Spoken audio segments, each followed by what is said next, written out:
Donald Trump tried to run away and get away and step on the bad news stories related to Jeffrey Epstein in two ways, none of them successful. The bumpy start to his going to the UK for a little bit of royal love, a little bit of tux wearing, a little bit of saluting, a little bit of state dinner, hoping that that'll get away from Epstein. And if that didn't do it, how about a $50 billion phony lawsuit filed against the New York Times in Florida for defamation? How's that strategy working? Not well, especially when you got to stand side by side with Prime Minister Starmer at 10 Downing Street with your wife, Melania, and he's got his own Epstein problem that may tear down his administration, his cabinet. So that didn't work. And of course, everybody, after having read the phony bad faith filing in federal court in Florida by Donald Trump against the New York Times, we're just waiting. We're all getting the big tub of popcorn for the New York Times to fire back on a motion to dismiss, and more likely a motion for sanctions against the lawyer, Alejandro Brito, that filed it, and against Donald Trump. And I'll cover it all for you on my new podcast, The Intersection, and here's a clip. We'll leave the country for a minute. We'll go to the UK. This Epstein scandal could bring down two governments, including Starmer's government in the UK, about how he handled and how he hired his ambassador to the United States, Lord Mandelson, or Peter Mandelson, who is also known as the Lord of Darkness, Prince of Darkness, because of his role as a media spin doctor. He was like one of Epstein's best friends. He's all over the birthday book. But the birthday book didn't get Lord Mandelson canned. The photos of a half-naked guy, hanging out with Epstein. It was the emails. It's always the emails. The emails that came out in the last week that Bloomberg got their hands on, with 18,000 emails that nobody knew existed inside of Epstein's inbox. And in the inbox were correspondence between Mandelson and Epstein, in which Mandelson is telling him, you're like my best friend, and I think the world of you, and fight hard against the prosecutors. This is after he was already in negotiations with prosecutors about taking a charge for soliciting sex or soliciting prostitution from a minor, which completely turns the equation upside down. He wasn't like a voluntary transaction. He was raping girls.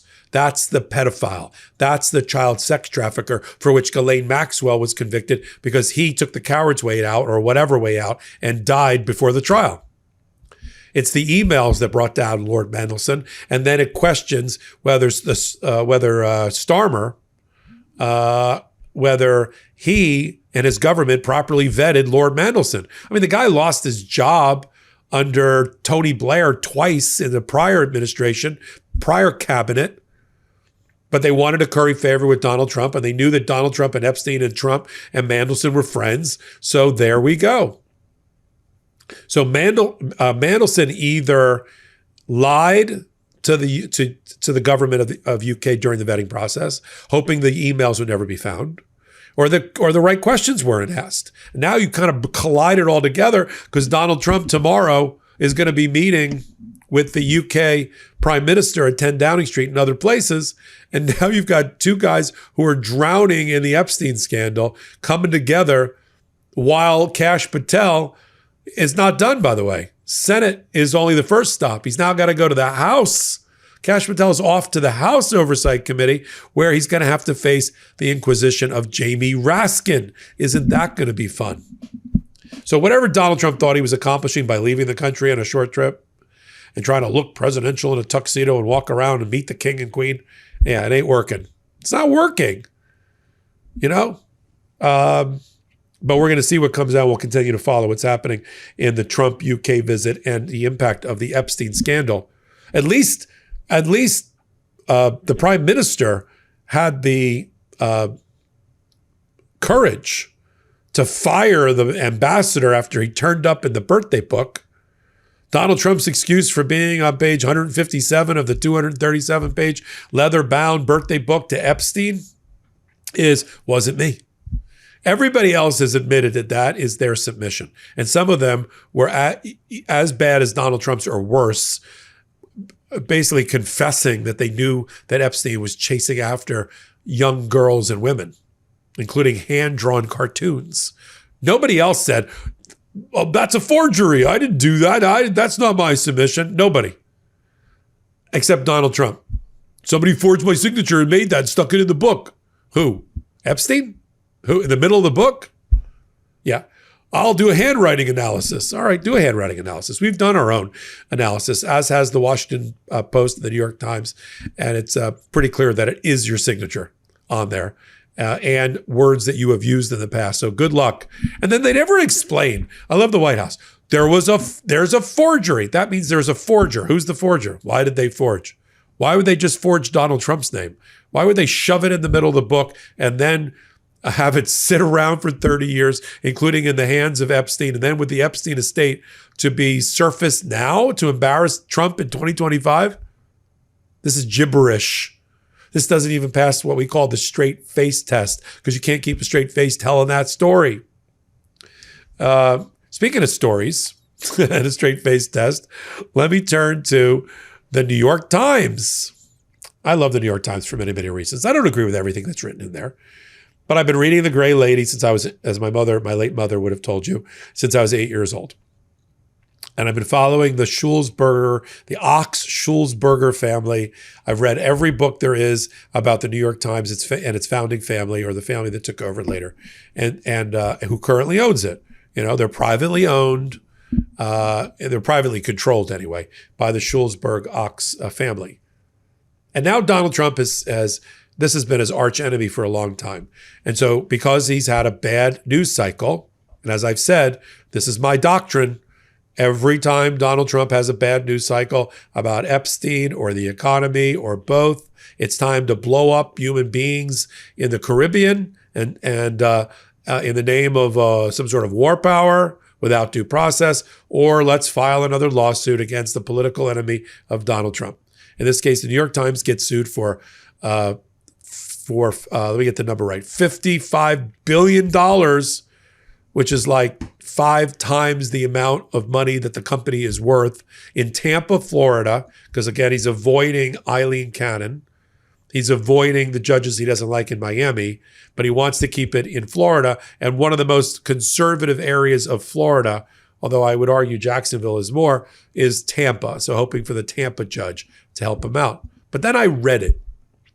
Defamation, which in order to sue a newspaper or media outlet for defamation or libel, meaning it's in print, so therefore libel, you have to prove not only that the thing is false, the statement made about you is false, and that you've been damaged as a result, although there's certain types of defamation, we call them defamation per se, that you don't have to prove damages. You can $1 worth of damage is enough, like about your reputation or loathsome disease, something else, like somebody accuses you of having AIDS or that you're a terrible business person. That's enough to be defamation per se. But you still have to get over the hurdle. Even if you prove that the New York Times knew it was false to criticize your business dealings or your father's business dealings or your role on The Apprentice. This is all in the lawsuit.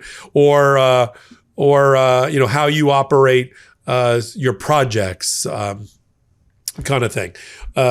Even if all of that were false, Donald Trump still has to allege in the complaint and prove at trial that the New York Times knew or should have known that what they wrote or allowed to be printed in their paper or in their books was false, or they recklessly disregarded whether it's true or false. That's not what the complaint says. The first 18 pages of the complaint is just a publicity poster for Donald Trump. It starts literally, we'll put it up on the screen. It starts literally with a picture of Donald Trump's electoral victory over Kamala Harris. And every other paragraph is just some sort of narcissistic, I'm the greatest person in the world. I'm the greatest business person in the world. I have the most charisma, these are his words, in the world. I made Apprentice what it is. I've written books. I've been on WrestleMania. I've been on Home Alone 2. Yes, he wrote that in the complaint. But the problem is when you get done with all of those allegations and I go, all right, where's the meat? I see the bun. Where's the beef? And I get to the part where he's supposed to tell me not only where everything is defamatory, but how the New York Times has recklessly disregarded the truth or falsity of these things, or knew that they were false. I get there's nothing there. I mean, literally, there's nothing there. Sure, he lists about 50 things that the New York Times has said about him, or his business dealings, or his father, or The Apprentice over the last 10 years. Many of these things, I think, are outside the statute of limitations. And then he says, but they're false, but they're false, but they're false. How are they false?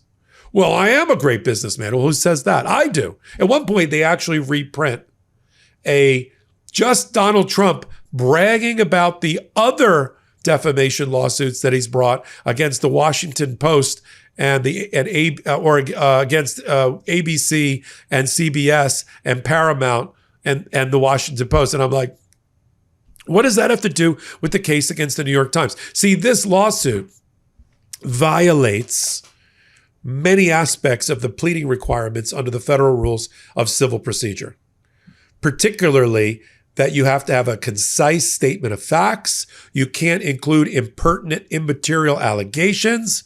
You can't drone on and prattle along in a prolix fashion, in a shotgun fashion, throwing everything but the kitchen sink into the pleading, bragging about your ego, bragging about how big your electoral victory was, bragging about other cases that you won, and your own self-congratulatory social media post about it. That has no place in a federal pleading that's filed. I don't care who the judge is going to be. And when you get down to it, there is a Supreme Court case. Now, some of the right-wing MAGA may not like it, but it's been on the books since the early 1970s. It's called Times versus Sullivan. It's the New York Times case. They know their own First Amendment law. And that established that for public figures like Donald Trump, you have to go one extra level in order to sustain a defamation case and win a defamation case. You have to show it. And so when I read this, to show reckless disregard, or what we call actual malice. So when I went to the actual malice paragraphs, I'm like, where are they? So I go to the section of the complaint where it's supposed to list actual malice. And all it says is they've got effectively Trump derangement syndrome and they hate me. I'm like, that's not, you have to show facts. You can't even just allege it in a legal conclusion. You have to show how you know that they have actual malice, right? That there was an email, a telephone exchange, a comment, something that establishes it. Nothing. So this suit followed by Alejandro Brito is doomed for failure. But that's not the reason they filed it. They filed it to have a talking point and to be able to attack the Times and hope that they'll get them into a settlement posture. And the Times has fought back. I mean, the publisher of the the editor and the owner of the New York Times came out and said right at the time this suit was filed that we're not going to back down, that we're going to protect our journalism. We're going to defend our reporters. We're going to defend our rights under the First Amendment. And everybody should also. I don't see them backing down. Now, they don't have as much money as Paramount or CBS and the rest of them, or ABC, but I don't see them backing down on this. And of course, they shouldn't. They should win in the court of law, a motion to dismiss, and more importantly, a motion for sanctions. Because remember, Donald Trump got hit with $1 million sanction when he and Alina Habba decided to do a very similar thing. What one judge called, Judge Middlebrooks called, a political screed masquerading as a lawsuit. Same thing. And they're doing it all over again. So they should bring what's called a Rule 11 motion to demand that this be retracted and withdrawn, or they're going to seek attorney's fees and costs and other sanctions. And that's how Alina Habba and Donald Trump got hit, because they sued the Democratic Party. They sued Hillary Clinton, and Middlebrooks ripped them a new one. And they paid the $1 million. Same thing should happen here at the New York Times. And the New York Times not backing down. I just did a hot take on this. They just reported a new expose, a brand new scandal in which Donald Trump has effectively used the White House to line his pockets on his cryptocurrency company, World Liberty Financial, to have the United Arab Emirates pay money into his company by way of buying $2 billion worth of stablecoin, which is a cryptocurrency that's tied to the US dollar. In return, it looks like he brokered a deal using the same people on both sides of the transaction to send the UAE high-end AI, artificial intelligence computer chips. So in other words, pay my company to benefit my family and me and Steve Witkoff, my special envoy and my golfing buddy, and in return, we'll get you the AI chips that you want. Quid pro quo should be illegal. I'm sure there's going to be a lawsuit over it now that the expose came out. But the New York Times is fighting back, just like the Wall Street Journal fought back. The Wall Street Journal got sued for its $50 billion or whatever the number is down in the Southern District of Florida in Miami. And they fought back the next day, writing a worse article against Donald Trump about Epstein. See, never pick a fight with somebody who buys ink by the barrelful. And the reason that Donald, I'll give you the legal litigation reason, the reason that Donald Trump sent the case to Tampa and away from Miami is he didn't want to get another judge in Miami to handle the case. And he's afraid of having Eileen Cannon get the case because I'm sure he's considering elevating her to some appellate court position or maybe the United States Supreme Court. And he doesn't want her to have the Trump case in front of her to foul that up. That's my working theory. I'm going to stay with that until the very end. So welcome back. New podcast, still doing, of course, what I founded, the Legal AF podcast, Wednesdays and Saturdays at 8 p.m. But on Tuesdays at 8 p.m. Eastern Time on the Midas Touch Network, come join me at the intersection. We got about 10 or 12,000 people that join us while we're doing the live record. I answer questions as well. And in addition, we have about 350,000 people that end up watching it. We've cracked, it's so popular because of you, that we've cracked into the top 100 of all YouTube podcasts, The Intersection, and you can also pick it up on your audio podcast platforms of choice. And so while you're here on Legal AF YouTube channel, take a minute and hit the free subscribe button there as well. So until my next report, I'm Michael Popok. Can't get your fill of Legal AF? Me neither. That's why we formed the Legal AF Substack. Every time we mention something in a hot take, whether it's a court filing or a oral argument, come over to the Substack. You'll find the court filing and the oral argument there, including a daily roundup that I do called, wait for it, Morning AF. What else? All the other contributors from Legal AF are there as well. We got some new reporting. We got interviews. We got ad-free versions of the podcast and hot takes. Where? Legal AF on Substack. Come over now to free subscribe.